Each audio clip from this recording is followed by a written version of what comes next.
بناوی ژینا کناوی بوو بە هەوێنی شۆڕشی ژن ژیان ئازادی مەراسمی ڕێزگرتن لە ڕۆژی کۆمەڵەی ئەمساڵمان دەست پێ دەکەین.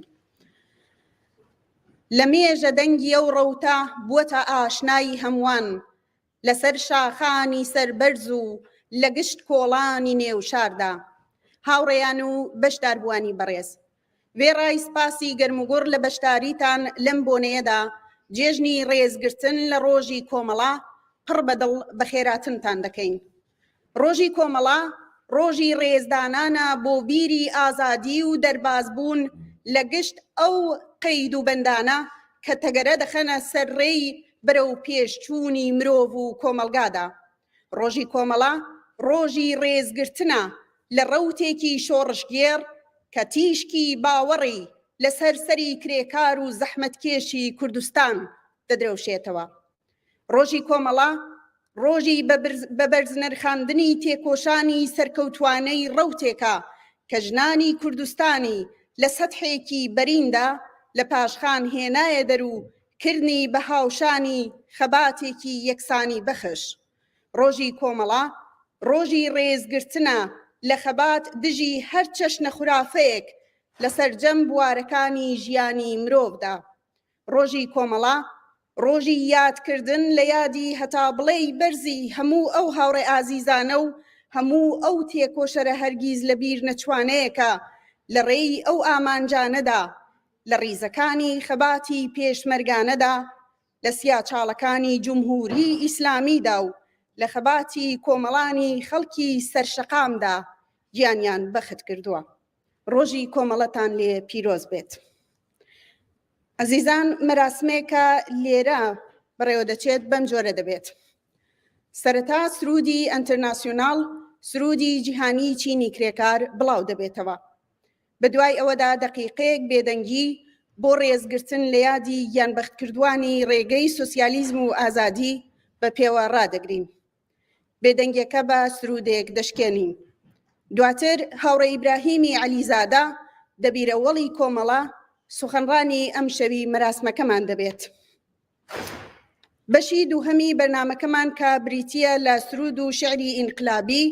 لەلایەن هونەرمەندانی خۆشەویست کاک نەجمەی غوڵامی و حەمیدی شەریفی پێشکەش دەکەین. ئێستاش هاوڕێ گوڵاڵە دەقی بەرنامەکەتان بە زمانی فارسی پێشکەش دەکا. تکایە هاوڕێ.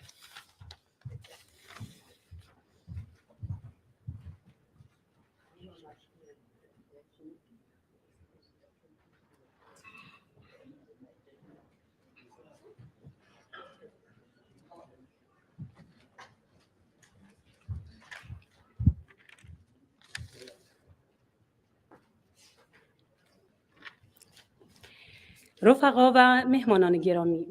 به مناسبت روز کۆمەڵە به مراسم روز کۆمەڵە خوش آمدید. برنامه‌های امروز شامل 2 قسمت میباشد. برنامه را با سرود انترناسیونال شروع می‌کنیم. 1 دقیقه سکوت به یاد جانباختگان راه آزادی و سوسیالیسم و به دنبال آن رفیق کاله آتشی سرودی انقلابی را اجرا خواهد کرد. رفیق ابراهیم علیزاده دبیراول کۆمەڵە مطالبی را به مناسبت این روز تقدیم حاضران خواهد نمود. بخش دوم برنامه بعد از استراحت شامل اشعار و آهنگ‌های انقلابی با حضور هنرمندان نجمه غلامی و حمید شریفی می باشد.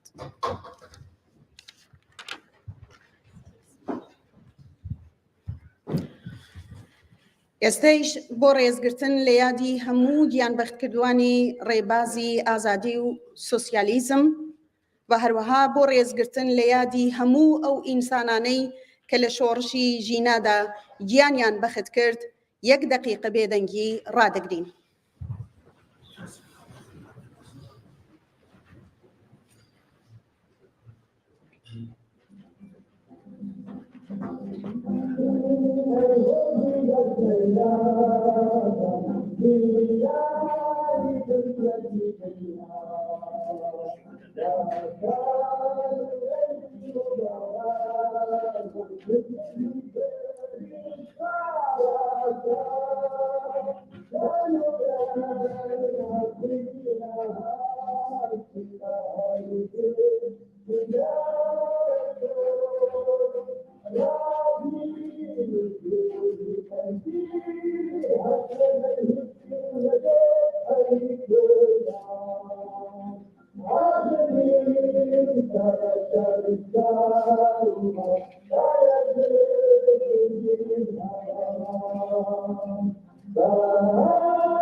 بۆ ڕێزگرتن لە یادی هەموو گیانبەختکردوانی ڕێبازی ئازادی و سۆسیالیزم و هەروەها بۆ ڕێزگرتن لە یادی هەموو ئەو ئینسانانەی کە لە شۆڕشی ژینادا گیانیان بەخت کرد 1 دقیقە بێدەنگی ڕادەگرین.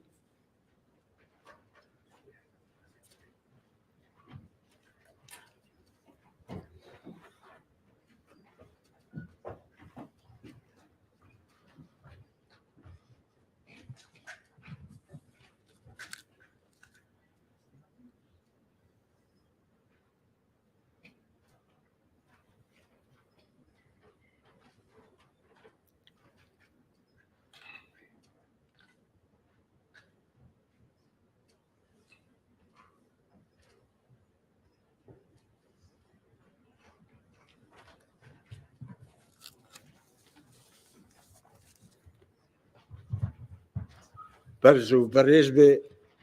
یادی گیانبەخت کردوانی ڕێگای ئازادی و سۆسیالیزم. فەرموو گیان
نگیرید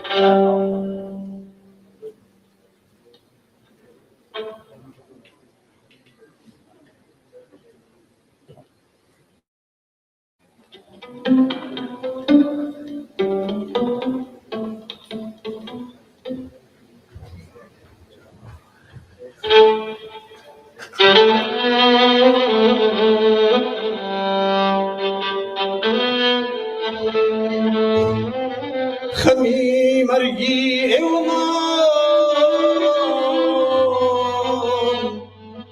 نای سرشانی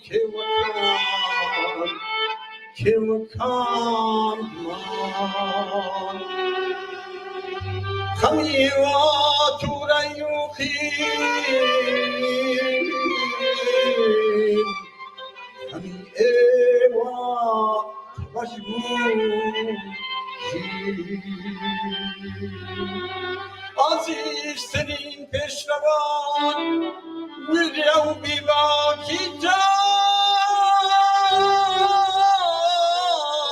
سامی مرگی تکشکان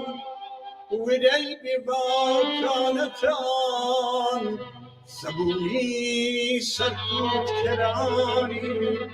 عشق دازران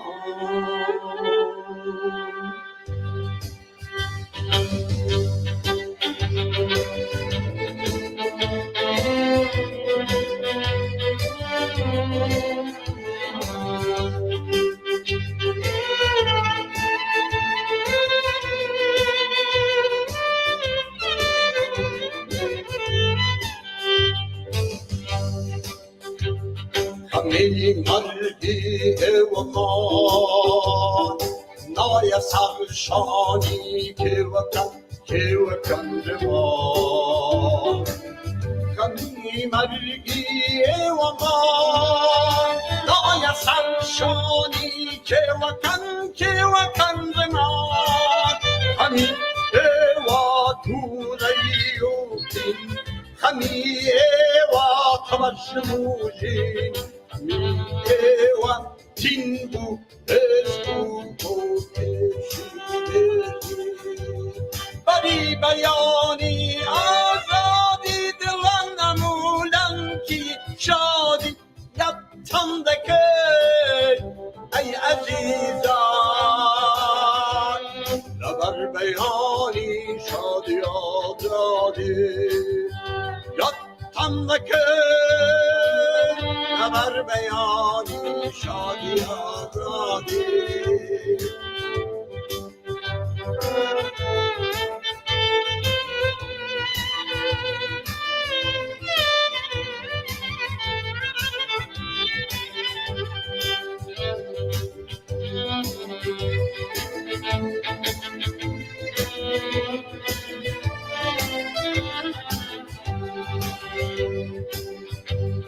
بریزایم بازی داد لور بازی کوی بریزار رزگاری بخشی انسان با آزادی با سوسیالی رزگاری بخشی انسان با سوسیالیسم با آزادی یادگاری بری بیانی آزادی دلان همونم کی شادی یادتان نکرد ای عزیزان خوشویستان خبر بیانی شادی آزادی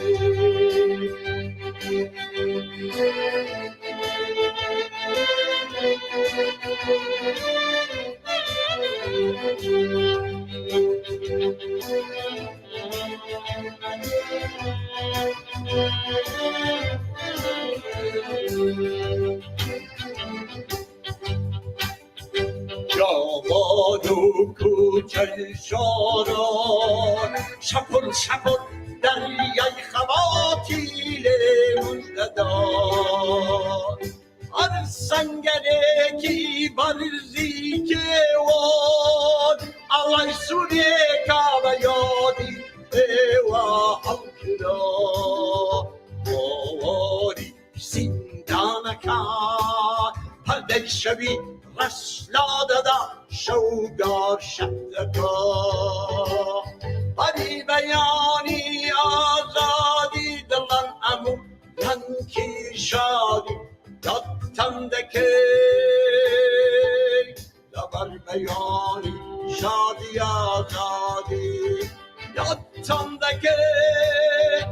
ای عزیزان خوش بیشان دبر بیانی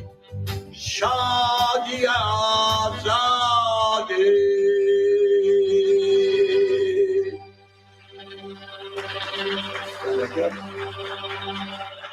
دعای لبردن یکیم او ان نازم نقول تأخيري عن كده لأن بتحصل هاتل أو بابات پروگیانو دعای لبرد نکن کمو کورشی یا دیو عزیزا خوشویستانه شورشی جینا او گیان بخ کردوانه اخیرم چوار مانگا برزو برش به سپاسدانه کن روزی کومالیستان لی پیروز به سپاس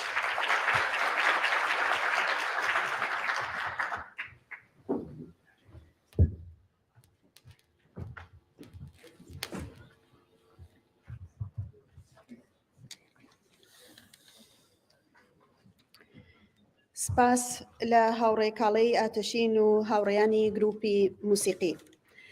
ئێستاش هاوڕێ ئیبراهیمی عەلیزادە دەبیرەوەڵی کۆمەڵا بە بۆنەی ساڵڕۆژی دامەزراندنی کۆمەڵەوە قسە و باسێکتان پێشکەش دەکات. تکایە هاوڕێ ئیبراهیم.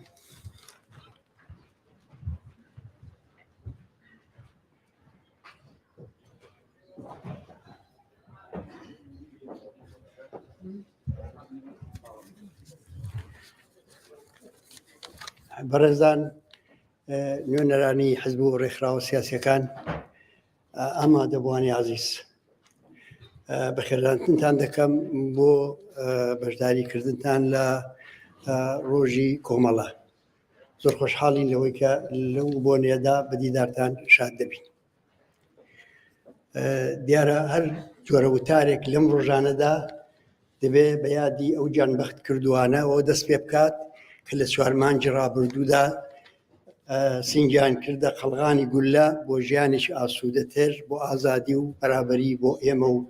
بۆ هەموو کۆمەڵانی خەڵکی کرێکار و زەحمەتکێش و هەموو کۆمەڵانی خەڵکی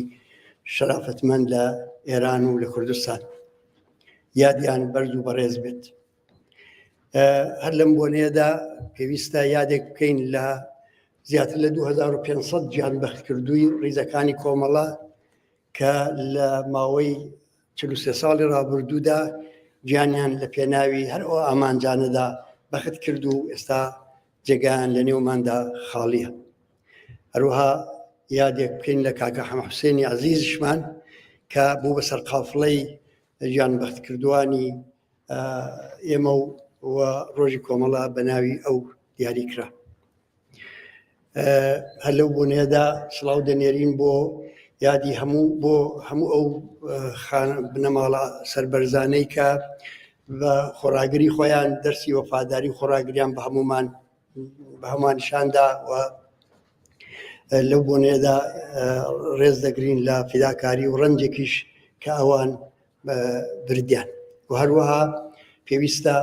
ڕێز بگرین لە یادی هەموو ئازیزانەی کە لە ماوەی 43 ساڵەدا لە ڕیزەکانی کۆمەڵە لە هەر شوێنێک کە بوون بەڕابردووی خۆیان شانازی دەکەن و فیداکاریان کردووە ڕەنجیان بردووە بەشێک لە ئەندامانی لەشی خۆیان لەو پێناوەدا لە دەستداوە چ لە ژێر شکنجەداوە چ لە مەیدانەکانی شەڕی شۆڕش جێڕانەدا. ئەم بۆنەیە یادی هەمووی ئەوانەشە. بەڕێزان ئێمە ئەمساڵ ڕۆژی کۆمەڵە لە بارودۆخێکی تایبەتدا بەڕێوە دەبین. بەڕاستی ئەم بارودۆخە تایبەتە و دەبێ ئەو تایبەتمەندیان بناسین بۆ ئەوەی کە جێگاو شوێنی بارودۆخێک کە تێیدا دەژین و تێیدا فعالیت دەکەین ئەو جێگاو شوێنەی بەباشی هەست پێ بکەین و ئیلزاماتێک وە ئەو ئەرکانەی کە دەخاتە سەرشانمان ئەو بارودۆخە باش بەڕێوەی بەری. دەزانن کە لە ماوەی 44 ساڵ ڕابردوودا کە کۆماری ئیسلامی لەسەر کار بووە، لانیکەم نزیک بە 30 دانە سەرهەڵدان لە ئێران چ لە ئاستی سەراسەریدا چ لە ئاستی محەلیدا ڕۆیان داوە، هەمووشی بەشی زۆریان سەرهەردانی زۆر گەورە بوون کە مەسەلەن بۆ نمونە لە ساڵی 96 سەرهەڵدانی گەورە لە زیاتر لە 100 شاری ئێران ڕوویدا، یا لە ساڵی 98 هەروە 150 شاری ئێران لە دژی گرانبوونی بنزین ڕاپەڕی. لە 96 بۆ لاوە دەزانی کە ئەسەن ڕەوتی سەرهەڵدانەکان بە جۆری لە جۆرەکان گۆڕا. ئەگەر تا ئەو وەختە ئومێدێک مابوو بە ئیسلاحات، ئومێدێک مابوو بە قەزاوەتی سندوقی دەنگدان و سندوقی ڕێی بۆ دیاریکردنی چارەنووس، هەمووی ئەوانە بوونە بەڵقی سەرئاو و ئەوانە هەمووی پاک بوونەوە لە ذهنیەت و لە شعوری عمومی کۆمەڵانی خەڵکدا. لەو کاتەشەوە تا ئەمڕۆ ئێمە گەلێک سەرهەڵدانمان هەر دیوە و هیچ وەخت کۆمەلگای ئێران کۆمەلگایەکی بێدەنگ و خامۆژ نەبوو. بەڵام ئەم جارەیان تایبەتمەندی هەیە و تایبەتمەندیانەی دەوێت بناسی. مهمترین تایبەتمەندی ئەم خەباتەی کە ئێستا لە کایەدایە ئەو شۆڕشەی کە ئێستا بەرپا بووە ئەوە بۆ کە ئەوەیە کە چەخماقەکەی لە کوردستانەوە لێدرا و دەستپێکی ئەو شۆڕشە جۆرێک بوو کە خەباتی 44 ساڵ کۆمەڵانی خەڵکی کوردستانی بە خەباتی هەموو خەڵکی ئێرانەوە گرێدا و کردیە یەک دیاردە کە زامنی پێشکەوتن و سەرکەوتنەکانی دواڕۆژیشمانە و لەوەش مهمتر بە دروشمێک دەستی پێکرد کە هەم ئیسپاتی بوو هەم نەفی بوو، یعنی هەم گوتی چمان ناوێ و هەم وتی چمان دەوێت. ئەمە لەوانەیە کە زۆر حزب و سازمان و ڕێکخراوی سیاسی و لەوانە خۆی خودی ئێمەش گەلێک دروشمیاوەمان هەبێ کە هەمیشەش بەیانمان کردبێ هەم ئیسپاتی و هەم نەفی. بەڵام ئەم جار ئەم دروشمە یعنی ئەوەی کە کۆماری ئیسلامیمان ناوێ دیکتاتۆریمان ناوێ بڕوخێت دیکتاتۆری لە پاڵیشیدا ژنجیان ئازادی، ئەم جارە ئەم دوو دروشمە بوو بە دوو دروشمی جەماوەری، یعنی بە میلیۆنها خەڵک ئەوەی دووپات کردەوە، بە میلیۆنها خەڵک نە لە کوردستان و لە ئێران بەڵکە تەنانەت لە گۆشە و کەناری دنیاش بەو دروشمە ڕاهاتن و دروشمان کرد بە دروشمی خۆیان و ئەوە شانازێکی زۆر گەورەیە بۆ ئەو دەورەیە و تایبەتمەندێکی زۆر گەورەیە بۆ ئەوەی ئێمە کە ئەم جارە بە ڕوونی دەزانین چمان دەوێ و دەزانین چمان ناوێ هەردووکی. تایبەتمەندێکی دیکەی ئەم خەبات و شۆڕشەی کە ئێستا بەرپایە ئەوەیە کە لە چوارچەوەی سنوورەکانی کوردستان و ئێران تێپەڕیوە. چیها ئێمە ژنماندی لە پارلەمانەکانی ئەوروپا پرچی خۆیان بە نیشانەی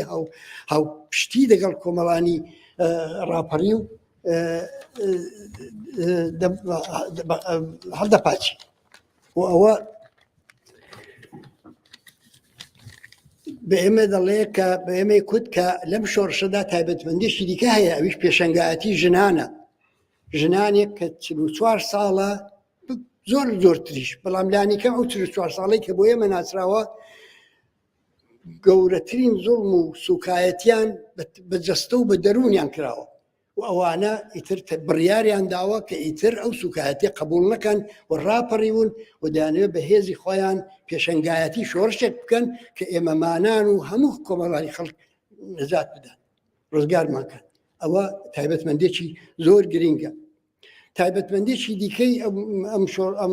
تایبەتی بەردەوامبوونێتی. ئەگەر ئێمە تەماشا بکەین لەو 30 و چەند ڕاپەڕینەی کە لە ئێراندا ڕوویداوە، زۆربەی زۆریان و تقریبەن هەمویان لە ماوەیەکی کەمدا دامرکاونەوە. یعنی ئێمە دەبینین کە زۆرترینیشی مانگێکی دەوام نهێناوە، بەڵام ئێستا ئەمە زیاتر لە 4 مانگە ئەم خەباتە بەردەوامە و ڕوو لە گەشەیە. ئەم تایبەتمەندیانە بە ئێمە دەڵێ ئێمە پێمان ناوەتە قۆناغێکی نوێەوە و دەبێ ئەو قۆناغە نوێ هەموو ئیلزاماتەکەشی بناسین و بەڕێوەی بەری. بەڵام ئێمە لێرەدا ڕناوەستین ئاسۆی سەرکەوتنمان چییە؟ چ شتێک نیشان دەدا چ شتێک بە ئێمە دەڵێ کە دەتوانین و دەبێ ئومێدەوار بین بە سەرکەوتنی ئەو خەباتە. واقعیت ئەوەیە کە ئەم شۆڕشە هێشتا زۆرێک لە هێزی کۆمەڵایەتی خۆی هەیە کە نەیهێناوەتە مەیدان و پێویستە بیانێنێتە مەیدان و ئەوانە دێنە مەیدان بمان هەوێ و نەمان هەوێ کەسێک پێی خۆش بێ یا پێی ناخۆش بێ ئەوانە دێنە مەیدانەویش بریتە لەو کۆمەڵانی خەڵکی فەقیر و هەژار و کرێکار و زەحمە کێشەی کە بۆ نانی شەو محتاجن کە تەنانەت ئەگەر کۆماری ئیسلامی ئێران لە بەرجام و لە هەموو کێشەکانی نێودەوڵەتی خۆشی ڕزگاری بێ و پوڵیشی بێتە پوڵێکی بەلێشاویشی بێتە ناو خەزانەیەوە ناتوانێت سارەسەری بکە لەبەرەوە سیستمێکی وها گەندەڵی پەروەردە کردووە کە تێیدا پوڵی زۆر لەوانەیە زۆرتر نقمیکا لە فەساد و لە گەندەڵیدا و کارایی و توانایی ئەوەی کە گوشایشێکی ئابووری کرانەوەیکی ئابووری لە ژیانی خەڵکدا پێکبێنێ وجودی نییە ئەو توانایی نییە و لە نەتیجەدا ئێمە چاوەڕوانی ئەوە دەکەین و دەبێت چاوەڕوانی ئەوە بکەین لە ڕۆژان و مانگانی ئایندەدا ئەم شۆڕشەی کە بە دروشمی ژیان ئازادی دەستی پێکرد بڕوا بەرە و دروشمی نان و کار و ئازادی و گەلێک دروشمی دیکەی کە نوێنەرایەتی قوڵایی ئەو ئازار و چەسانەوەی دەکا کە لەو کۆمەلگادا بەڕێوە دەچێت. بەڵام ئێمە دەزانین کە سەرکەوتن بەڕاستی بەرهەمی مەجموعەیەک هەڵسوکەوتە. سەرکەوتن ڕووداوێکی سادە و خەتی نییە بەڵکە دەبێت ئستراتێژیەکی ڕۆشنی بۆ دابڕێژرێ و ئستراتێژی ڕۆشن بۆ سەرکەوتن هەم پاشەکشەی تێدایە هەم دیفاعی تێدایە هەم تعەڕوزی تێدایە یعنی شەڕێکی سەرکەوتوانە ئەو شەڕەیە کە هەرسێکی ئەو عنسرە هەم تعەڕوز هەم دیفاع و هەم پاشەکشە تێیدا ئاگاهانە و شیارانە بەڕێوە بچێ و لە زین خۆیدا ڕەچاو بکرێت و ئەوە تەجربەیەکە کە ئێمە فێری بوون و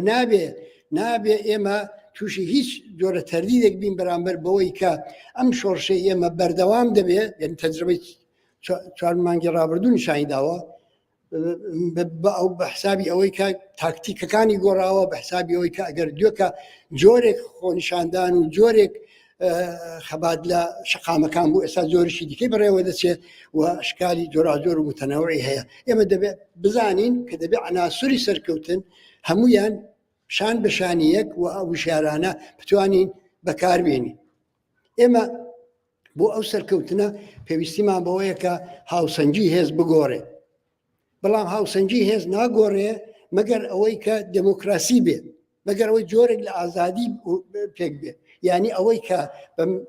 دەیان ساڵ لە ئێمە دەرێخکرا بوو و ئیجازەی نەدەدا کە خەڵکی وشیار و پێشڕە و ڕێکخراوە سیاسیەکان خۆیان ڕێکخەن خۆیان ئامادەکەن بۆ بەرەو ڕووبوونەوە لەگەڵ ڕووداوەکانی دواتر ئەمە دەبێت ئەو هاوسەنگیە بگۆڕی ئەو هاوسەنگی ئایا قابلی گۆڕانە کەس هەیە کە ئەوە تەفسیر دەکات کە گوایە ئێمە بەو قسەیەمان چاوەڕوانیەوە دەکەین ئەو ڕژیمە ئیسلاح بێ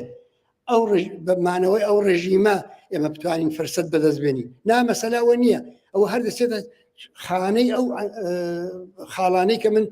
وتم دەبێت بێکەوە گریام دەین بۆ کە سەرکەوتن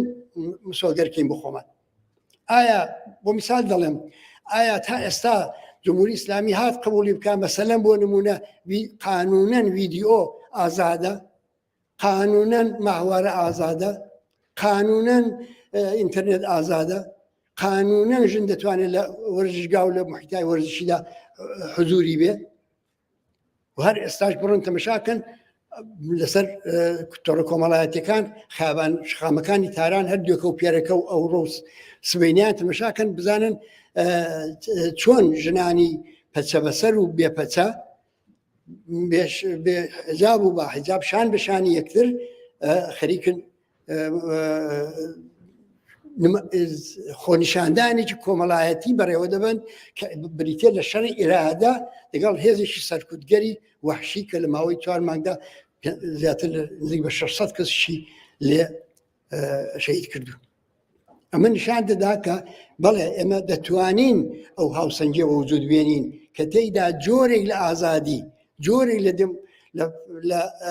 ئازادی خۆ دەربخستن، لە ئازادی خۆڕێخستن، لە ئازادی تەبلیغی بیر و باوەڕ بچوونەکانمان جۆرێک لەوانە بەسەر ئەو ڕژیمە دابسەپێنین، هەروەکو چۆن دەرگای ستادیۆمەکانمان بەرەو ڕووژنان کردەوە، هەروەکو چۆن ویدیۆ و ماوارە و ئینتەرنێت و هەمووانە بوو بە حقایقێکی مسەلەم بۆ ڕژیمێک کە لە ڕۆژی ئەوەی سەرەتا هاتنە سەرکاریدا تەنانەت شەترەنجیشی حرام کردهبوو، کەوایە ئێمە ئەو فرسەتەمان هەیە و ئەو فرسەتە بەدەست دێنین و دەبێت چاوەڕێ ئەوە بکەین کە شان بەشانی ئەوەی کە دەچینە پێشێ خۆشمان لەو کەم و کوڕیانەی کە تا ئێستا تووشی بوون و هەمان بۆ لەو کەم و کوڕیانە ڕزگارکەین و بەدیلی ئەو ڕژیمە لە جەرگەی خەبات و تێکۆشانی ئەو ڕۆماندا وردە وردە ساخکەینەوە. ئەوە یانی بەردەوامبوون، ئەوە نابێ ئێمە چاوەڕێی سەرکەوتنێکی بە خێرا بکەین، سەرکەوتنێکی خێرا کە تێیدا ئێمە سەرە خۆمان بۆ بنیادنانی ئەو کۆمەلگایە کە دەبێت لە زیاتی ئەو ڕژیمە بینە سەرکار ئامادە نەکردبێت. ئێمە هەموو ئەو کەسانەی کە وعدەی سەرکەوتنی خێرا بە خەڵک دەدەن نیگەرانن لەوەی کە ئەم بەردەوام بوونە ئیجازە بدا بە هێزی ڕادیکاڵ و پێشڕە و بتوانن مۆری خۆیان لەسەر ڕووداوەکان بدەن. دەبەرەوە بەردەوامبوونی و ئیدامەداربوونی نابێت نیگەرانمان بکە، بەڵکە دەبێت هەوڵ بدەین وابێ سەروبەرپێکێنانی و بە سازشکێشانی بۆ بەرجۆرێک لە سەرکەوتنی چەواشە ئومێدەوارکردنی ئەمە مانای ئەوەیە کە ماوەی ئەو جاریش زەمینەکانی ڕنج بە خساربوونی خۆمان فراهم دەکەین. بەڵام بەڕێزان ئەم ڕۆژانە ئێمە لە بەردەم ساڵڕۆژی شۆڕشی 1357 دای پێویستە ئێمە بۆشدا بچینەوە، یعنی بزانین شۆڕشی 57 لە ئێران چ دەرسگەلێکی هەبوو کە بۆ ئەمڕۆی ئێمەوە بۆ ئەو شۆڕشەی کە ئێستا تێدا دەژین و تێدا کار دەکەین و تێدا تێدەکۆشین بۆ ئەوە بەکارمان دێ. پێویستە ئەوە بزانین. مهمترین مەسەلە ئەوەیە کە ناوێ ئیجازە بدەین کە ئەو شۆڕشە لە نیوەی ڕێگادا ڕابوەستێ یا لە نیوەی ڕێگادا بە جۆرێک لە سەرکەوتنی چەواشە دا بمرشێتەوە. ئایا ئەوە دەرسێک نییە کە لە ئینقلابی 57 وەری دەگرین؟ دەقیقەن ئەوەی کە ڕوویدا ئەوە بوو لە کاتێکدا کە ئێستا کە شوڕاکانی کرێکاران و کارمەندان و خەڵکی گەڕەکەکان لە هەموو شوێنەکانی ئێران خەریبوون پێک داهاتن، لە کاتێکدا کە هونەرمەندان و نووسەران و تێکۆشەرانی سیاسی بە ئیمزا و بە ناوی خۆیان بەیانیە و ئیعلامیان سادر دەکرد، لە کاتێکدا کە تەظاهوراتی خەیابانی و خۆپیشاندان و لە هەموو جێگایەکی ئێران بەردەوام بوو، دروست لەو کاتانەدا کە ئەو شرایطە بە ئێمە ئیجازە ئیمکان دەدا بۆ ئەوەی کە خۆمان بۆ دەورەی دوای ئەو ڕژیمی شاش ئامادە بکەین، دروست لەو کاتەدا سازشێک ڕوویدا کە ئەو سازشە لە هەمان کاتدا مەقبوڵێتێکی بەداخەوە کۆمەڵایەتیشی پێدا کرد. وتیان ئەرتش برای ئێمەیە، وتیان ئەرتش ژەنرال هایزری ئەمریکایی هات لە تاران دانیش گفتوگۆی کرد لەگەڵ سەرانی ئەرتشان بێدەنگ کرد، مزاکراتی نمایندەگانی خۆمەینی و دەوڵەتی ئەمریکا بە شێوەهای جۆراجۆر بەڕێوە چوو و زەمینە ساز کرد بۆ ئەوەی کە ئەم شۆڕشە هەرچی زووتر سەروبەری پێک بێت. ئێمە لە کاتێکدا کە غەرقی دروشمی بەختیار نۆکەری بی اختیار و مەرگ بەرشا بووین، هەموو ئەو ویست و داخوازیانەی کە بوومان بوومان باە و دەبا شۆڕشەکەمان پێ قوڵتر و قوڵتر کردباوە، هەموو ئەوەمان لەبیر بردەوە. پسکەوایە ئەو تەجربەیە ئێستاش لەکایەدا نییە؟ نابیستن ئەمڕۆ کە باسی ئەوە دەکەن سوپای پاسدارانیش کەسی باشیان تێدا بۆ تێدا لە دەورەی مقاومەتی دژی دەوڵەتی عێراق و دفاع لە خاچی وەتەندا فیداکاریان کردووە. نابیستن ئەرتش دەتوانێت ئەو ڕۆڵەی نەبێت کە بووێتی و دۆستی ئێمەیە. نابیستن کە گفتوگۆ و یەکێک دەهێ وەکالەتی خۆی وەرگێ بچێ لایەن هەمومانەوە بچێ گفتوگۆ بکات لەگەڵ ئەمریکا و دەگەڵ وڵات دەوڵەتانی دیکە. وایە نابینین ئەوەی کە بەم جۆرە خەڵک هاان دەدەن بۆ خەڵک ئومێدەوار دەکەن بە سەرکەوتنێکی ئاسان بە سەرکەوتنێک کە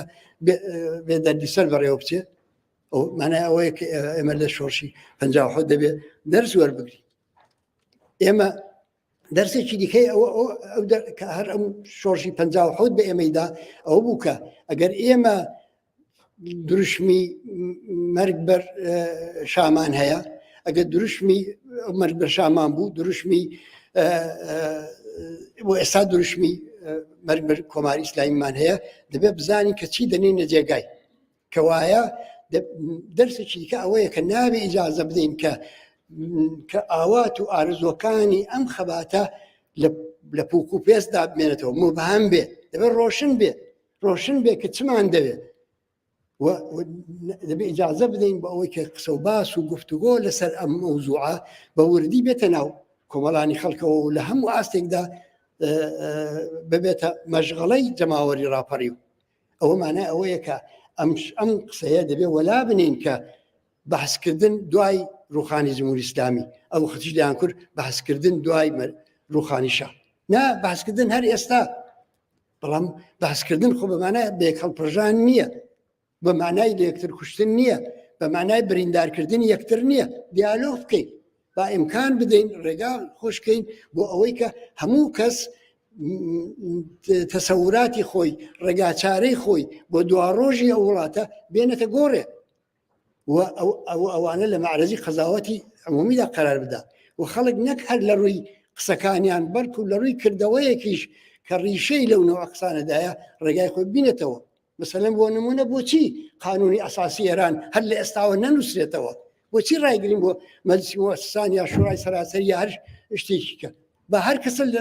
لە زین و لە تەسەوری خۆی قانونی ئەساسی ئایندەی ئێران بنووسێتەوە و لە معرەزی قەزاوەتی خەڵکی دانێ و باسی لەسەر بکرێت و ئەگەر تەوافق کرا نا، بەڵام ئەو وەختی گرایشات و مەیل و بۆچوونی جیاواز لەسەر ئەساسی مەجموعەیەک ڕێگاچارەی واقعی بۆ منیاتنانی دنیایەکی دیکە دابەمەزرێت. ئەوانە هەمووی دەرسن، ئەو دەرسانن کە ئێمە لە شۆڕشی 57 وەری دەگرین و بۆ ئەم ڕۆمان بەکاردێت و بەتایبەت لەم ڕۆژانەدا و کە لە ساڵهاتی شۆڕشی 57 داین پێویستە جارێکی دیکە ئەوانە هەمووی وەبیر خۆمان بینەوە ئەو مەترسیانەی کە لە ڕێدان لە ڕووی ئەو تەجربەیە کە زۆر تاڵ بوو و 43 ساڵ ئەو هەموو ئازارەی تووشی هەمومان کرد، لە ڕووی ئەوانە ئەم دەرس و تەجربەیە بەکاربین. دەرسێکی دیکە ئەوەیە کە بەدیل ئەو ڕژیمە چۆن دروست دەبێت. ئایا بەدیلی جمهوری ئیسلامی بۆ دروست بوو کە کۆمەڵانی خەڵکی ئێران تەوهمیان بوو بە مەذهب، یانی ئەوە ئیدئۆلۆژی مەذهبی بوو کە ئەو بەدیلەی دروست کرد؟ ئەوە حتمما تەئسیرێکی زۆر چکۆڵەی هەربوو نەک چارەنووساس، بەڵام ئەساسی مەسەلەکە ئەوە بوو کە جەریانی مەذهبی لە مەتنی ئەو مبارزەی کە بۆ ڕوخانی شا دەست پێکرا بوو لە مەتنی ئەوەی تەشکیلات و سازمان و ڕێکخراوی خۆی دروست کرد. ئەوە خومینی نەبوو لە لوفر لە شاتۆ ببێ بە بەدیل، ئەوە هەموو ئەو کادر و فعالینی سیاسی مەذهبیە بوون کە لە هەموو گۆشە و کەنارشی ئەو وڵاتە بنکەیان داکوتا بوو، لە هەموو مزگەوتێک، لە هەموو گەڕێکێک، لە هەموو ئیمامزادەیەک حضوریان بوو. ئەو پوڵ و پارە زۆرە بوو کە لە خوارەوە کۆ دەکراوەکو سەهمی ئیمام و زەکات و خومس و ئەوانە و دەهاتە سەرەوە لە ڕێی مەراجعی تەقلیدەوە خەرج دەکراو و ئەو پوڵەکە لەسەرەوە بۆ خوارەوە دەچوو، لە خوارەوە بۆ سەرەوە دەهات تەشکیلات و سازمانی دروست کرد و ئەوان لەسەر ئەساسی ئەو تەشکیلات و ڕێکخرا و سازمانە بوون بۆی کە وەکو بەدیل زاهر بن و تەب بدەنە سەر شۆڕش و ئەو شۆڕشەش مساعدەرەکەن. یعنی ئەوان لە واقعدا بە مفتە ئەویان نەکرد و تەنیا لە ڕووی سازشیان دەگەڵ ئەمریکا و غەربیشەوە نەبوو، بەڵکە توانیان ئەو بنەمایە پێکەوە بنێن کە دەتوانێت ئەوان بکا بە دەسەڵات و حاکمیت. وایە با ئێمەش دەبێ ئەوە بکەین، چارەیەک نییە بۆ ئێمەش غێری ئەوەی کە ئێمەش دەبێت ڕێکخراو بین، ئەمەش دەبێت وشار بینەوە، ئەمەش دەبێت لە هەر کارگایەک، لە هەر کارخانەیە، لە هەر گەڕەکێک، لە هەر شوێنێکی کار و ژیانی ئەو جەماوەری خەڵکە لە هەمووی ئەوانە بنکەوت پێگە و پایگای خۆمانمان هەبێ و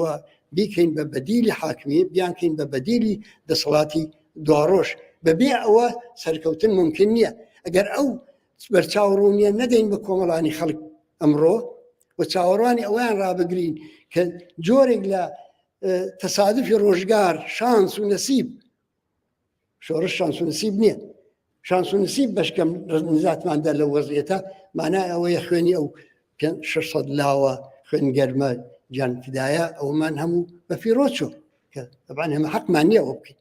کەوایە دەبێت ئێمە هەوڵ بدەین هەنگاو بە هەنگاو کە ئەو ڕژیمە پاشەخشە دەکات دەستکەوتێک لە پێناوی پاشەخشەکەیدا بۆ خۆمان دەستەبەر بکەین و ئەو دەستکەوتە ناتوانێت هیچ شتێک بێ غەیری ڕێخستن بە ڕێخستنکردنی جەماوەر منزور ڕێخستنی حیزب نییە حزب ممکنە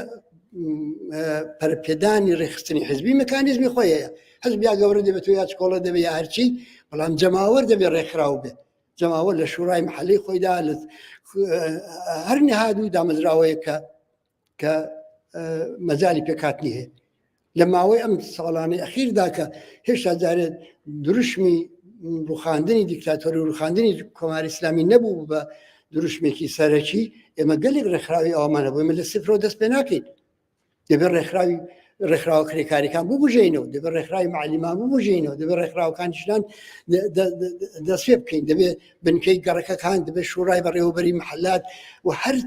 دەرەجەیەک لە هاوسەنگی هێز کە دەتوانێت جۆرێک لە ئامادەی بە ئێمە ببەخشێ ئەوانە سربەخۆ لە سێکتاریزم و سازمان پەرستی و ئەوەی کە بۆ حیزبەکەی خۆم چەندە قازانچی هەیە سربەخۆ لەوانە بە لە پێناوی بەڕێخستنکردنی جەماوەر لە پێناوی ئەوەدا بەرینە پێشێ و ئەوە دەتوانێت تەزمین بکات کە بەڕێ بەدیلی ئەو ڕژیمە خەریکە دروست دەبێت خە بەدیلی ئەو ڕژیمە تەسەور ناکرێت کە لە ڕێگایکی دیکە غێری ئەوە دەسەبەر بکە تەجربەی هەموو دنیاوەمان پێ دەڵێ ئەوە تەنیا تەجربەی خۆشمان نییە مەسەلێکی دیکە ئەوەیە کە ئەم شۆڕشەی کە تا ئێستا لە ڕێدایە بەرپا بووە دەرسێکی زۆر گەورەی بۆ خەڵکی کورد لە کوردستان تێدا ئەمڕۆ ڕۆژی کۆمەڵەیە لێرەوە ئێمەش بۆ ڕێزگرتن لەو ڕۆژە لە دەوریە کۆبووینەوە کەوایە دەبێت ئەو دەرسەی کە بۆ خەڵکی کوردستان تێدایە ئەو دەرسە بکەین زۆر بە جددی وەربگری دەرسەکە چییە؟ دەرسەکە ئەوەیە کە واقعیەوەی کۆم خەڵکی کوردستان جەماوەری خەڵکیان دەژێر باری ستەمی نەتەواتیدا و دەیان ساڵیشە ساڵانێکی دوور و درێژە کە بۆ ڕزگاربوون لەسەر لەو ستەمە خەبات دەکات بەڵام لە تووری هەموو ئەو ماوەیەدا و بە تایبەت لە تووری ئەو 44 ساڵی ڕابردوودا هەرگیز بە قەدەر ئێستا نەمانتوانیوە ئێمە سرنج و سەمپاتی کۆمەڵانی خەڵکی هەموو ئێران بەرەو خەڵکی کورد ڕابکێشی ئەو جۆرە سۆز و علاقەی ئەوان بەرەو خەڵکی کورد جەلب بکەین خۆمە 43 ساڵە خەبات دەکەین خەبات چەکداریمان کردو خەباتی مەدەنیمان کردو قوربانیمان داوە هەموو ئەوانە بەڵام نەمانتوانیوە بەقەدەر ئەم 4-5 مانگە بەخەدەر 4-5 مانگە خەباتی 43 ساڵی خۆمان گرێ بدەین بە خەباتێکی سەراسەری ئێمە زەمانەتی لاچوونی ستەمی نەتەواتی نابێت لە ئەو وەربگری ئێمە دەبێت ئەو زەمانەتە لە کۆمەڵانی خەڵک وەربگری کۆمەڵانی خەڵکی ئێران ئەو کۆمەڵانەی کە ئێستا خەڵکی کوردیان خۆش دەوێت و بیریان هاتوێتەوە کە 43 ساڵە نایان کتۆ بە جمهوری ئیسلامی و بیریان هاتوێتەوە کە ئێستاش پێش قەراوڵ و پێشەنگی خەباتێکن کە ئارزوەکان و ئاواتەکانی ئەوان نەراتی دەکات و ئەوە ئەگەر ئێمە بنێتەوە ناو چوارچەوەی نەتەوەی خۆمانیانی فقط بیر لەوە بکەینەوە کە مافی کوردان دەستەبەر بکەین ناتوانین ئەو سمپاتیە بپارێزی ناتوانین ئەو دەستکەوتانە بپارێزی پەسکەوایە ئێمە موەزەفین کە لێرەوە لە کوردستان دیفاع بکەین لە ژنی ئیسفاهانی لە کرێکاری خوزستانی دەبێت دیفاع بکەین لە هەموو ئەو داخوازیانەی کە خەڵکی کۆمەڵانی خەڵکی ئێران ڕزگاری خوانی تا بەدی دەکەن فقط لەو سوورەتەدا کە مە دەتوانین ئەو یەکگرتوویە کە زامنی دەستەبەربوونی مافی نەتەواتیشمانە بەدەستبێنی نابێ ئادرسی ئەوەزیمان پێ بدەن ئەوەی کە کابرایەک لە کوولەکەی تەرشدا ناوی نەبووە تا ئێستا لە هیچ ئەوە داخوا مەسەلەن مافی کوردان بە ڕسمێت دەناسێ یان نا تەمامێتی ئەرزی دەوێت یا جیاوازی ناوێ نازا چی دەوێت ئەوە ئادرسی چاواشەیە ئەوە ئەسڵەن مەترەح نێ ئێمە حەقی خۆمان لەو داوا بکەین یا خۆمان لە بەرابەر ئەودا فۆرمولە بکەین ئەو چی کتۆ ئێمە بەدیلەکەی بڵێین ئەمە بکایەکردن لە مەیدانێکە کە ئەو خوڵقاندوێتی و غەڵەتە ئەمە وەکو کورد وەکو خەڵکی کوردستان مافی خۆمان دەبێت لەو کۆمەڵانی خەڵکی ڕاپەریوەی ئێران داوا بکەین و ئەوەش ناکرێت مەگەر ئەوەی نیشان بدەین کە هاوپشت و هاوسۆز و هاوپەیمانیانی نامانەوێت لیان جیابینەوە دەمانەوێت شان بشانی ئەوان مافی نەتەواتی خۆمان بەدەست بێنین مافی ئەوانیش دەستەبەر بکەین ئەزممان جەزم کردووە ڕۆڵی پێشەنگایەتیش ببینین ئەو ئادرسە ئەوەزەیە کە نابێ بکەوینە شوێنی و نابێ بکەوینە داوی ئەو دیالۆگانەی کە بەسەرماندا سەپێت کەلێن دروست دەکات لە بینی ئێمە و کۆمەڵانی خەڵکی کە هاوپشت و هاوسۆزی ئێمن و ئەوانیش وەکو ئێمە خەریکین گیان فیدایی دەکەن ئەوە بڕۆن لە بلوچستان تەمەشاکەن ئەوە لە تاران ئەوە لە شوێنەکانی دیکە ئەو جوانە خوێن شیرنە خوێن گەرمانە چۆن سینگیان دەکەنە خەڵغانی گولە بە دروشمی هاوپشتی و هاوبەستگی هەموو کۆمەڵانی خەڵکیران وە لەوانە خەڵکی کوردیش.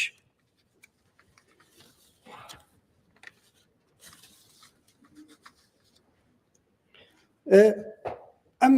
شۆڕشە دەستکەوتێکی دیکەشی هەبووە بەڕاستی گەلێک لە نیگەرانی کە لە ناو خودی کۆمەلگای کوردستانیشدا بوو ئەو نیگەرانیانەشی تا ئەندازەیەک بەرتەرەف کردو. من لە بیرمە تا ماوەیەک پێش ئەو شۆڕشە لە هەرکوێ باسی ئایندەی کوردستان دەکرا نیگەرانیەک دەردەبردرا نیگەرانەکە ئەو بوو کە ئایا ئەحزابی سیاسی چەکدار ناکەونە گیانیەک سبەی ڕۆژ ئایاش کوردستان میلیتاریزە ناکرێ ئایا کوردستان هەموو دەستکەوتەکانی لە پێناوی شەڕی ناوخۆدا لە ناو ناچێ بەڵام ئەوە هەر لە سەرەتای دەستپێکردنەوە نیشانیدا کە ئەو شۆڕشە ئەو زەمینەی هەیە کە ئەو نیگەرانیەش تەواوەن بڕەوێنێتەوە و ئێمە دیتمان کە زۆر زوو هەموو حەزبە سیاسەکان حتا ئەوانەی حازر نەبوون لەگەڵێکتر دانیشن زۆر لەسەرەوە ڕێککەوتن کە ئێمە نابێ ڕنگ و ڕۆڵەتێکی چەکداری بدەین بۆ خەباتە دەبێت لێی گەڕین کۆمەڵانی خەڵک ئەو خەباتی کە دەستیان پێکردووە بەهێز و توانای خۆیان بیبەنە پێشێ و ئێمە دەبێت وەزیفەی خۆمان لەو ئاستەدا بەڕێوە بەرین و لەو ئاستەدا ئێمە خزمەت بە بەرەو پێشچوونی ئەو شۆڕش بکەین زۆر زوو لەسەر ئەوە بە تەوافق گەیشتی زۆر ڕێککەوتین کە سنوورەکانی هەرێمی کوردستان بۆ ئێمە فرسەت نین کە بمانەوێت استفادەی لێ بکەین ئەسەن نابێ استفادەی لێ بکەین ئەسڵەن نەک ئەوە حکوومەتی هەرێمەکە ناهێڵێ یا نازانم چم فڵانی هەما مەسلحات ئەسەن کاری درست ئەوەیە کە ئەمە بەکار نهێنی کاری درست ئەوەیە کە نەهێڵین کە لێنێک بکەوێتە بەر ئاستی خەبات لە کوردستان و لە باقی شوێنەکانی دیکە ئێران نابێ کارێکی وا بکەین دووبارە سەر لە نوێ تەجربەی 43 ساڵی ڕابردوو لە نوکەوە دەست پێ بکەین کوردستان ببێتە مەیدانی شەڕ کۆمەڵانی خەڵک وەکو چۆن لەسەر لە 57 و 58 وردە دەچوونە ماڵی خۆیان شۆڕش لە سەتی ئێراندا کەم دامرکا و شکستی خوار و ئێمەش شەڕێکی 44 ساڵەمان بەسەردا چەپان ئەو سەناریۆ نابێ ئیجازە بدەین تکرار بێتەوە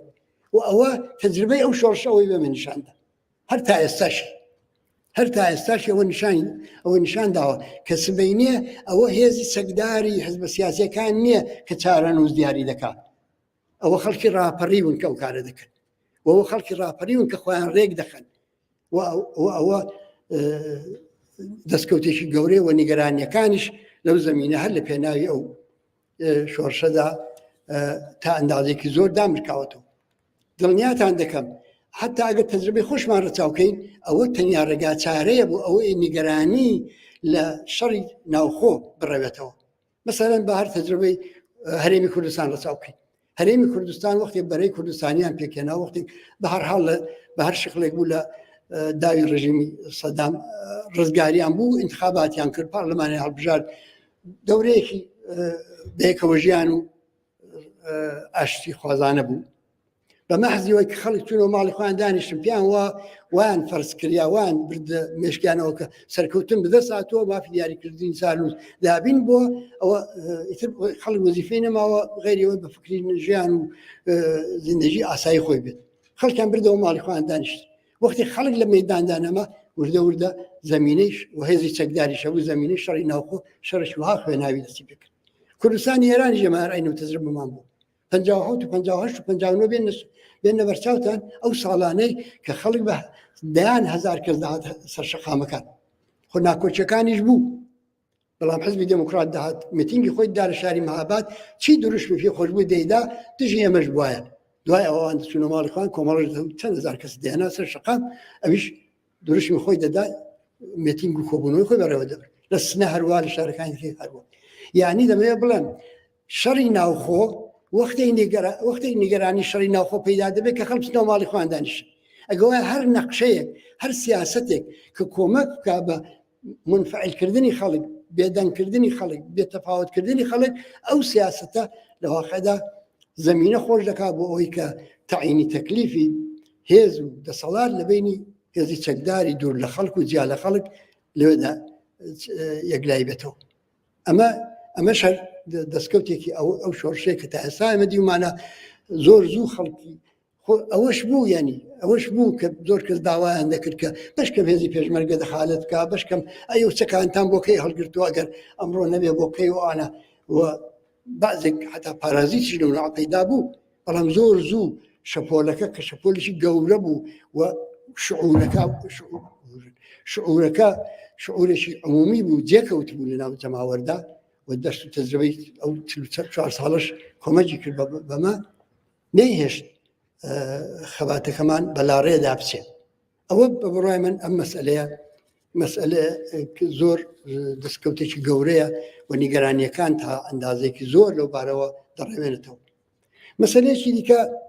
کە خۆ باسی دەکرێت دەڵێن هێزە سیاسەکانی کوردستان یەک بگرن بە یەکەوە بن هەماهەنگی بێ لەوێندا لەم ماوەی ئەم 4 مانگەدا زۆر تێکۆشەر و ئینسانی دڵسۆز کە وابەستگی حزبیشیان نەبووە تۆماریان کۆ کردوێتەوە کۆمیتیان پێکەناوە دانیشتیان کردو دەگەڵ ئێمە دەگەڵ هێزە سیاسەکانی دیکە هەوڵیان داوە بۆ ئەوەی کە لە ڕوانگەی خۆیانەوە جۆرێک لێگرتووی یەک هەر نێویشی لەسەر بێ نێوێ بەرە بێ یا هەر اتحادی عملێک بێ هەر کارێک بێ لە ڕوانگەی خۆیانەوە ئەوە دەسەبەر بێت بەداخەوە لەوەدا سەرکەوتوو نەبوون بەڵام وەختی بنیادەم کارێک دەست پێ دەکات تێدا سەرکەوتوو نابێ دەبێت بزانێ هۆکارەکانی چییە ئەوە یەک دووەم ئەگەر لە قۆناغێکدا و بۆ کارێکی دیاریکراو سەرکەوتن بدەستنێنە نابێ ناومێت بی لە سەنگەرێکی دیکەدا بخاو ئەمرەکەت بەرە پێشێ و پرۆژەکە تاقی بکە ئەوەی کە ئێستا ئێمە لە بەرچاومانە ئەوەیە کە پێم وایە زەمینەی هاوکاری و هەماهەنگی لە بینی هێزە سیاسەکانی کوردستان خوڵقاوە ئەگەر چی ڕێخستنێکی تشکیلاتی یا چەترێکی دروستکردنی چەتێکی تشکیلاتی هێشتا زەمینەی بۆ نەخۆڵقاوە ئامادەگی بۆی نییە دەتوانم بڵم هیچ نیشانەیەکیش نییە لەوە کە بتوانین لە کورتماوەدا وا چەتێک پێک بێنین یاگەر پێکمان هێنا زەمانەتێک بێ بۆ ئەوەی کە بتوانین نیگەرانیەکان بڕێوێنینەوە بەڵام بە هەمووی ئەوانەوە خودی ئەو سەرهەڵدانە خودی ئەو شۆڕشەکە بەرپا بووە جۆرێک لە ئەساسی مەسئولیەتی دروست کردووە کە ناچارت دەکا بە جۆرێک لە هاوکاری هەتا ئەگەر تەمایلشت نەبێت دەدباتەوە قۆناغەوە من شارم بە نمونەیەکی کرد کە هەماهەنگی لە نێواندا بۆ ئەوەی کە چەک نهێنین ناو ئەو معادلاتی ئەم دەورەیەوە شارم بە نمونەیەکیان کرد بەڵام ئێمە دەزانین لە کوردستان چار لە ماوەدا چەندین اعتسابی عمومی کرا ئەو مانگرتنە گشتیانە بەبێ هاوکاری و هەماهەنگی هەموو حزب سیاسەکان هەتا وتم ئەوانەی کە لەگەڵ یەکتر دانیشتنیشان نەبوو بەڵام پردی پەیوەندی نێواندا دروستە بوو و زۆر زوو ئەو ئەحساسی مەسئولیەتە هەماهەنگی لە نێواندا پێکدەنا ئیجازەی نەدەدا ئەو ئۆرکێسترەی کە کار دەکا پێدا یەکێکیان سازێکی خارج لێ بدا و هیچ کەس خارجی لێ نەدا کەم و زۆری تر چۆتە پێشێت ئێستا بەڵام بە شەرتێک لەوەشدا موەفەق دەبین کە ئەوەڵەن حزبە سیاسیەکان بە پلاتفۆرمی سیاسی ڕۆشنی خۆیان بێنەوە مەیدان یعنی چیان دەوێت بۆ ئایندەی خەڵکی کورد بیڵێن بینووسن بەیانی بکەن تەبلیغی بکەن و ئیجازە بدەن کە خەڵک لە ڕووی ئەوانەوە قەزاوەتیان لەسەر بکە خەڵک لە ڕووی ئەوانەوە لە مەحەکی تەجربەیان بدەن ئەوە بەوە دەکرێت هەماهەنگی بەوانە دەکرێت ئەگەر حزبێکی سیاسی ئبهامێک ناڕۆشنێک لە مەواضعیدا هەیە قسە لەگەڵ بکەن جەماوەری خەڵک داوای لێ بکەن لە کۆبوونەوە گەلێکی لەو نۆعەدا و لە دەیان کۆبوونەوەی دیکەدا داوا بکەن و هەوڵ بدەن بۆ ئەوەی کە ئەوی هاماتە بەرتەرەف بکەن ئەگەر ڕەخنیان لێ هەیە ئیجازە بدەن ڕەخنەی کۆمەڵایەتیان لێ بگیرێت و ئەوە بڕای من زەمینە ئەوانەیە کە زەمینە بۆ هاوکاری خۆش دەکات یعنی ئەو بەڕێزانەی کە هەوڵ دەدەن بۆ هەماهەنگی و هەمووانە دەبێت لەو لانی کەم ئەگەر لانی زۆری ویست و داواکەیان بەدین هاتووە بۆ لانی کەمەکەی هەوڵ بدەن ئەو لانی کەمەش خۆ خۆی دەتوانێت دەستکەوتێک بێت. مەسەلەیەکی دیکە کە هەر لەو مەجالدا دەبێت باسی بکەم، لەم ماوەیەدا زۆر نیگەرانی پەیدا بوو سەبارەت بە وەزعیەتی هێزە سیاسیەکان لە هەرێمی کوردستان. دەزانن کە موشکباران و بۆمبارانی و مەخەڕان کراوە عدەیەکی زۆریشیانیان بەخت کردو، ئەوە ڕووداوی ناخۆش بوو. بەڵام بەڕاستی ئەوە مهمترین نیگەرانی ئێستا خەڵکی کوردستان نییە. یعنی ئەوە یەشێک لەو مشکلاتەیە کە چارەسەرکردنی ئاسانە. یعنی هیچ گرفتێک نییە کە لەو زەمینە علاجی نەکرێت. یعنی پێمان وابێ کە ئەگەر لەم بوارەدا مەسەلەن ئێمە نەتوانین ڕێگا چارێک ببینەوە گویا جنبشی کوردستان زەرێکی زۆر گەورەی کردو. نا بە بڕای من ئەوە یەکێک لە ئەرسە لاوەچیەکانی فعالیەتی ئەمەیە، یەکێک لە مەیدانە لاوەچیەکانی فعالیەتی ئەمەیە کە بە هیچ شێوەیەک لە شێوەکان چارەنووسی خەباتی خەڵکی کوردستان و چارەنووسی ئەو شۆڕشە عمومی کە لە ئێران بەرپا بووە لێرە دیاری ناکرێت. ئەوە ڕێگا حەلی هەیە، ڕێگا حەلی ئاسانیشە. مەسەلەن بۆ نمونە دەڵێم جمهوری ئیسلامی زۆری لە مرتەجعین و کۆنەپەرستەکان هەوڵیاندا بۆ ئەوەی کە مناسباتی ئێمە و خەڵکی کوردستان لەم بابەتەوە تێک بدەن. تەنانەت بەداخەوە حکوومەتی هەرێمی کوردستان مەجای ئەوەی نەدا کە هەست و نەستی کۆمەڵانی خەڵک لە هەرێمی کوردستان بۆ پشتیوانی لە خەڵکی کوردستانی ئێران و لەو شۆڕشە دەربخرێت، خۆ پیشاندان بکرێت و کۆمە جگای دیکە میتینگ بدرێت، هاوپشتی دەربڕێت، ئیجازەی ئەویان نەدا. بەڵام ئەوە خەسڵەت نما و ئێستا سیمای واقعی خەڵکی هەرێمی کوردستان نەبوو. جمهوری ئیسلامی بە هەموو شێوەیەک هەوڵیدا خەڵکی هەرێمی کوردستان بترسێنێت لە بوونی ئەمە لەوێت. بەڵام نەکرد خەڵک لە دژی ئێمە هیچ حرەکەتێکی نەکرد، نەکرد دەرگای ماڵەکانیان بۆ کردینەوە بۆ ئەوەی کە خۆمان تەدا حەشار بدەین، بەڵکە حتا دەرگای مزگەوتەکانیشان بۆ کردینەوە. جاتی بۆ هێزێکی چەپ و کۆمۆنیست دەرگای مزگەوتیش کراوە بوو بە ڕزایەتی خەڵک و داوەتی خەڵک. ئەوە نیشان دەدا کە ئێمە لەگەڵ خەتەرێکی وا ڕوبەڕوونین. ئێمە سازمانی مجاهدینی خەڵکوانە نین کە بە سنجاق بە جامعەکە و نووسابین. ئێمە بەشێک لە موجودیەتی ئەو جامعین کە دەردی هاوبەش و ئاواتی هاوبەشمان هەیە و چەندین تەجربەی هاوبەشمان تێپڕاندووە لە هاوپشتیکردن و بەهانای یەکترەوە چوون. لەبەرەوە خەڵک نابێت زۆر نیگەرانی ئەوە بێ داخۆ منداڵەکانمان لە هەرێمی کوردستان چیان لێ بەسەر دێ، هیچیان لێ بەسەر نایە، هیچی ناقەومێت. ئەمە لە ناو خەڵکەداین و هەموو ئەو کێشە و گرفتانەشێ بازشی بە مزاکەرە و گفتوگۆ هەڵ دەبێ بازشی بە نەتاو لە تاکتیکدا چارەسەر دەکرێت و بەشی زۆرشی بە سەمپاتی و بە عشق و سۆزێک کە لە ناو خەڵکی کوردستان هەیە بەرامبەر بە هاوچارە نووسەکانیان لە کوردستانی ئەم بۆ بەرتەرەف دەبێت. ئاخرین خاڵێک کە دەمەوێت ئاماژەی پێ بکەم ئەوەیە کە ئێمە لەگەڵ ئەوەشدا کە نەمانتوانیوە چەترێکی گەورە بۆ ئەوەی کە هەموو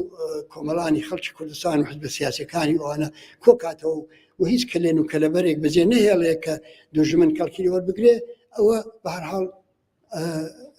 پرۆژەیەکە هەوڵێکە کە دەبێت ئەرزشەوەی هەیە هەر هەوڵی بۆ بدرێت، بەڵام بەدینە هاتووە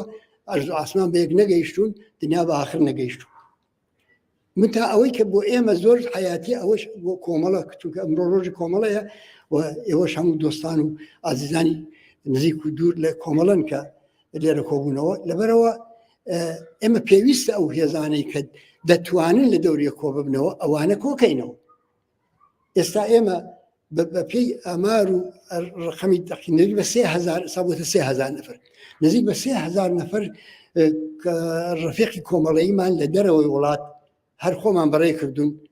لە سازمانە جۆراجۆرەکانی دەست بەڕێمان کردوون بۆ وڵاتانی دنیا وەکو تۆوی زەوی بە هەموو وڵاتدا بڵاوبوونەوە هەموو دنیادا بڵاوبوونەوە. بێجگە لەوانە ئێستا زیادی کردو 15 تا 20,000 کەسیشمان لەوانە چونەوە ناوەوەی وڵات و شرافت بەش 99% شرافتمەندانە دەژین. بۆچی ئەمە نەتوانین ئەم هێزە گەورە کۆمەڵایەتە لە دەورێ کۆکەینەوە و بە تایبەت لە دەرەوەی وڵات وڵات بەدەیان کادری پێشکەوتومان هەیە کە هەمووی کۆڵێک تەجربەی جنبشێکی عەزیمی کۆمەڵایەتی دەیان ساڵیان لە پشتە. ئێمە لەوەش ناومێد نین و نەخشەمان هەیە بۆ ئەوەی کە ئەم هێزە نەک لە دەوری سازمانی خۆمان نەک داوەتکردنی و حزبەکەی خۆمان قەیناکە نەبن، بەڵام دەبێت ڕێگای ببینەوە بۆی کە ئەو ئێنەرژی و توانایانە بە فیڕۆ نەچێ و بە شێوەیەکی کاریگەرتر کەوێتە کار بۆ ئەوەش ئومێدوارم لە ڕۆژانی ئایندەدا ئێمە بتوانین گزارشێکی دڵخۆشکەر پێشکەش بە کۆمەڵانی خەڵکی کوردستان و بۆ ئەوەی بەڕێز بکەین. لە کۆتاییدا بەڕاستی دەمەوێ ئەوە بڵێم کە ئەوانەی کە من هەروە بە پەلە و خێرایی بەسەریاندا چووم ئەوانە هەموو بەڵێن و تاهودی ئێمەن بۆ کۆمەلگای کوردستان بۆ هەموو بۆ کرێکار و زەحمەکێش و هەموو سەوسا و سەملێکراوی چێ وڵاتە. ئێمە بەوانە پابەندین بەوانە پابەند دەمێنینەوە و هەموو هێز و توانای خۆمان بەکاردێنین بۆ ئەوەی کە هیچ جیاوازێک نەبێت لە نێوان قسە و عەمەلمان. و ئەگەر ئەو جیاوازێت دیترا مەجالی ئەوە هەبێ کە هەڵەکانمان ڕاستکەنەوە و ئێمە خۆمان ئامادەین کە لە مەعرەزی قەزاوەتی کۆمەڵانی خەڵک دادابنی. من بەداخەوە ئێستا ئاگادار بووم کە دەمەوێت قسەکانم بەش خبرێکی ناخۆش بەداخەوە دەست پێ بکەم. ئاگادار بووم کە هاوڕێکی زۆر قەدیمی و تێکۆشەر و فەرماندەیەکی نظامی لە هاتووی کۆمەڵا هاوڕێ ئیسا جەمشیدی بەداخەوە گیانی بەخت کردووە. ئەمە زۆر متاسفین ڕووداوە و سەرخۆشی دەکەین لە هەموو خۆمان و لە هەموو ئێوە عزیزان و لە هەموو کەسانی کە ئیسایان ناسیەوە یا دوورونزی لەگەڵ خەبات و تێکۆشانی ئەو عزیزە ئاشنا بوو. هەر شاد و سەربەرز بن.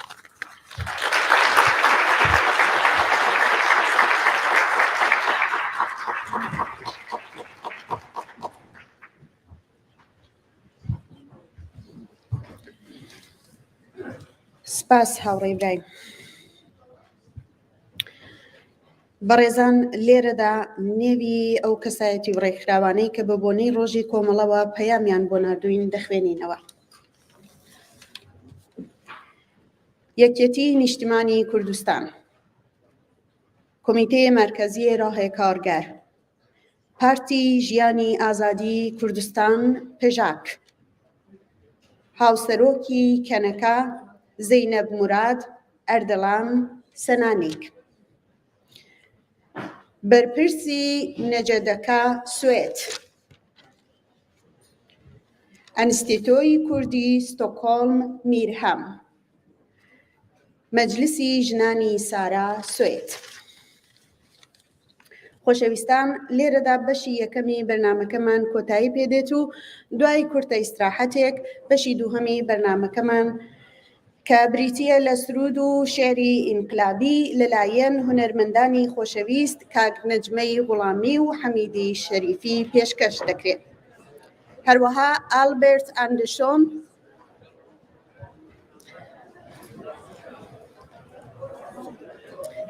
ئالبێرت ئەندرشۆن سرودێکی بە بۆنەی شۆڕشی ژیناوە ئامادە کردووە کە لەم بەشەدا پێشکەشتان دەکرێت. بەڕێزان ببورن ناوی حزبی دموکراتی کوردستانی ئێران لە نێو پەیامەکانماندا لە بیرمان چوو بوو کە بینووسین داوای زۆر لێبوردنەکەین. زۆر سپاس بۆ ناردنی پەیامەکەتان.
جانی زمی چوساکن خمونا لیدام وکان جانی زمی چوساکن خمونا لیدام وکان سرچاوی هوش و استما واسو هیوای مبستما واسو هیوای مبستما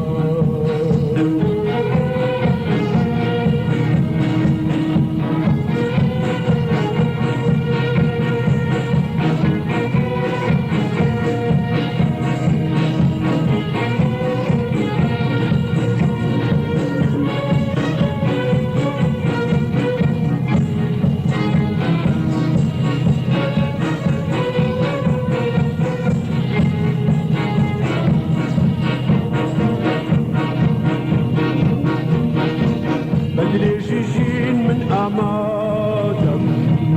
بوني منجي من أترادم بدريجيجين من أمادم بوني منجي من أترادم من أمري ببابايا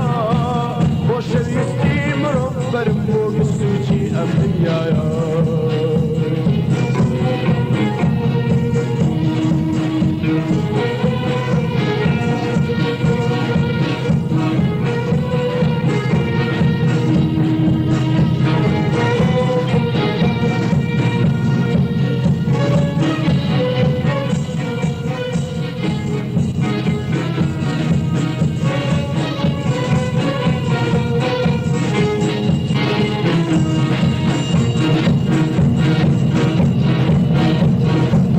من